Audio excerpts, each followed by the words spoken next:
JP Infra is the first real estate developer in Mira, Bhayandar to raise a natural urban forest within its residential project JP North Garden City.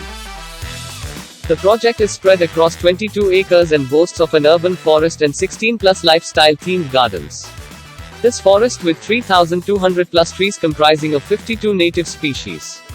One can already see the impact of this forest with residents citing rare species of birds.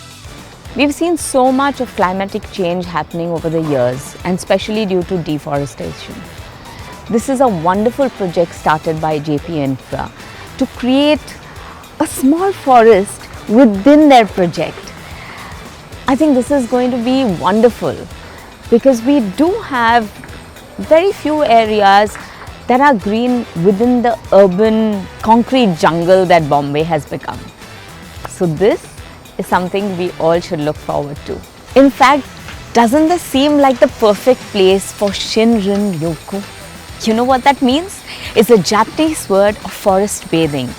We can actually connect to nature with our senses here. It would be a perfect place to stay, wouldn't it? I was really happy to associate with JP Infra for this wonderful initiative and the launch of the urban forest.